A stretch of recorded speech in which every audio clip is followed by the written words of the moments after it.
Colonel, today is Flag Day. It's not like the 4th of July or Memorial Day where we all have off, but it must have some significance in the military, does it? Well, it does from the point of view of there are other things that coincide with it, like the 14th of June is the Army's birthday.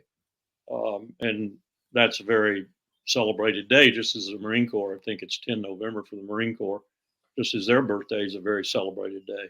We have dining ins and formal ceremonies, and everybody gets dressed up in their really good looking uniforms, which the Marines have really good looking uniforms, and celebrates. So it is a ceremonial day for the services, and it should be for the country because it's Flag Day. It's the day of our stars and stripes. When you look at that flag, do you think of war or peace, Colonel? Today, I think of war.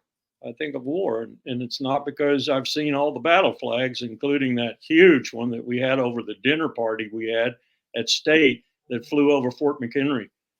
Tattered, still has the British bullet holes or cannon shrapnel holes in it. The Smithsonian provided it for us. Those are the flags that symbolize America's freedom and the men who died and the women who died, and people who sacrificed for that freedom. But today it's very hard to look at that flag. I think the flag hangs in shame to a certain extent today.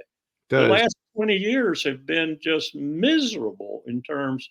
Someone told me today, Larry, you had no real sound reputation left after state-sponsored torture.